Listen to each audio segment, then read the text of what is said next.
नमस्कार साथियों, मैं हूं जोगिंदर सिंह। आप देख रहे हैं चंडीगढ़ कॉरिडोर।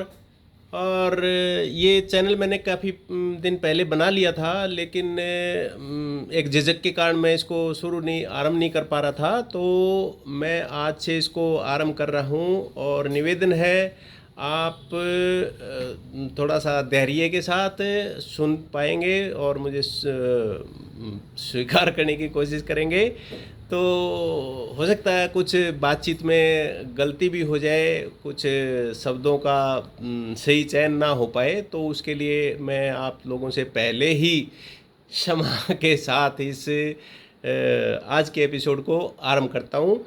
तो जैसा कि साथियों, काफ़ी दिनों से विपक्ष इस बात से हावी था सरकार के ऊपर, विशेषकर ऑपरेशन सिंदूर के बाद कि जो ऑपरेशन सिंदूर है वो अमेरिका के राष्ट्रपति ट्रंप द्वारा क्यों सीज फायर मान लिया गया। लेकिन सरकार इसका अभी तक कोई उचित प्लेटफॉर्म से उसका आंसर नहीं कर रही थी, जिसका कल प्रधानमंत्री जी ने संसद में आकर के उसका उत्तर देने की कोशिश की। लेकिन प्रधानमंत्री जी का जो भाषण सुना, मैंने भी सुना उनका, और सोशल मीडिया पर भी वो काफ़ी वायरल हो रहा है, लेकिन उसमें अभी भी ट्रंप द्वारा बोले गए सीज फायर को प्रधानमंत्री जी के द्वारा नहीं बोला गया कि वो झूठ बोल रहे हैं। उन्होंने स्वीकार किया है, उपराष्ट्रपति अमेरिका के उपराष्ट्रपति जी द्वारा उनको कॉल किया गया था, हमारे प्रधानमंत्री जी ने उनको वापस कॉल किया, ये बात उन्होंने बताई है। इस बात के लिए ये सच्चाई उन्होंने बिल्कुल बताई है, इसके लिए हम उनको साधुवाद देते हैं। लेकिन मेन जो क्वेश्चन था, सीज फायर ट्रंप द्वारा क्यों कराया गया, कि अमेरिका कौन होता है हमारे बीच में सीज फायर कराने वाला, ये राहुल गांधी बार बार इसको उठा रहे थे। और उन्होंने इस बात को भी उठाया कि अगर करेज है तो इंदिरा गांधी जी का 50% भी आप यूज़ करके उनको झूठा बोल दें, वो झूठ बोल रहे हैं। ये क्योंकि इसमें स्पष्टता नहीं है, प्रधानमंत्री जी के उसमें अभी भी स्पष्टता नहीं है, तो वो मुझे लगता है वो उतनी क्लैरिटी के साथ वो आंसर नहीं दे पाए। अब इसमें एक क्वेश्चन और उठ रहा है, उन्होंने रक्षा मंत्री जी ने कहा कि हम उनको ऑपरेशन सिंदूर में जब आरंभ किया था और उनको पाकिस्तान को ये सूचित किया गया कि हमने आपके यहाँ स्ट्राइक की है और यह नॉन एक्सकेलेटरी है। ये एक ऐसा विरोधाभास है। नॉन एस्केलेटरी हम किसे कह रहे हैं? जो देश एनी टाइम एस्केलेटरी मोड में रहता है और उसे हम नॉन एस्केलेटरी मानकर उनको ऐसा पाठ पढ़ाकर सोच रहे हैं कि वो हमारी बात को मान जाएगा और वो प्रतिक्रिया नहीं देगा।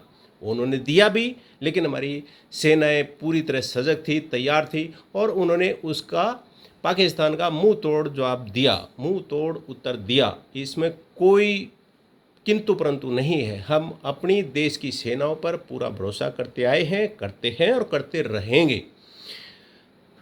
अब इसमें जब रक्षा मंत्री जी ने उनको ऐसा बोला और उसके बीच में उन्होंने एक लाइन और बोली जो बहुत बारीक है, पकड़ने वाली बात है, वो कि हमारा इसके अतिरिक्त कोई उद्देश्य नहीं था। कोई उद्देश्य नहीं था, इससे तात्पर्य क्या है कि वो पीओके का उनके पास मौका था आगे बढ़ने के लिए, तो वो पीओके के लिए आगे नहीं बढ़ रहे थे, वो जाना ही नहीं चाहते थे। ये वही लाइन है। लेकिन हमारे गृह मंत्री श्री अमित शाह जी संसद में ये पहले ही बोल चुके हैं कि हम पीओके लेने के लिए अपनी जान तक दे देंगे।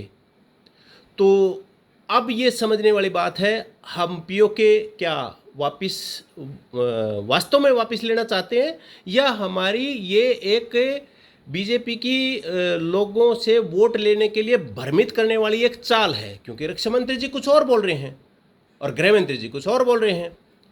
तो ये कुछ चीज़ें ऐसी हैं जो भ्रम पैदा करती हैं, और इन चीज़ों को भी सरकार ने बड़े सोच समझ के साथ रखना चाहिए।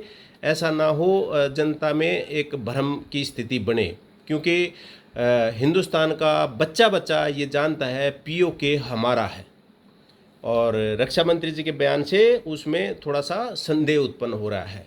संदर्भ बहुत सी चीज़ें हैं इसमें, बहुत से लोग आएंगे इसको निकल कर मेरे को भी हो सकता है कुछ लोग इसमें उल्टा सीधा या गाली गलौज करने निकलेंगे।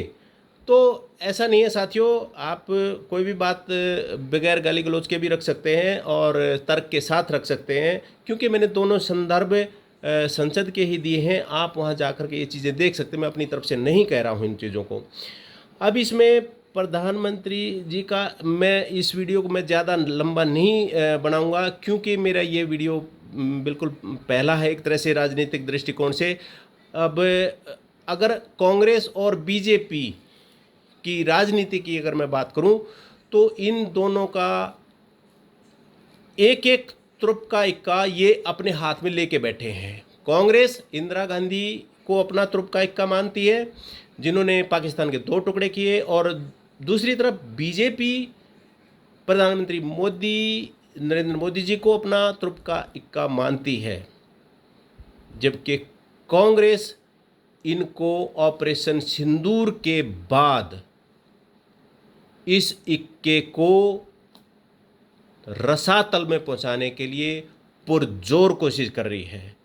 अब देशवासियों से इतना ही मेरा निवेदन है, मैं पहली बार आया हूँ आपके सामने, तो मुझे आपकी सराहना की थोड़ी सी आवश्यकता है। मैं आपको फ़िलहाल ना लाइक शेयर वो डायलॉग मैं अभी नहीं बोलूँगा, तो प्लीज़ आप इसको थोड़ा सा मेरे को सराहना की आवश्यकता है। अगर मैं ठीक बोल पाया तो आप कमेंट में नीचे लिख सकते हो कि ठीक बोल पाए, वीडियो ठीक बना, सच्चाई के साथ बना या नहीं बना, कोई मिलावट के बिना बना, भ्रमित करने वाला नहीं है या है। तो ये चीज़ें आपको प्लीज़ कमेंट में नीचे लिख देना। मेरा बस आज ये छोटा सा प्रयास है, इसको इसके लिए मुझे आपकी बहुत आवश्यकता है। धन्यवाद। देखते रहिए चंडीगढ़ कॉरिडोर। मेरा इस चंडीगढ़ कॉरिडोर के लिए एक लाइन है, कोई नहीं छूटेगा यहाँ आने से। धन्यवाद।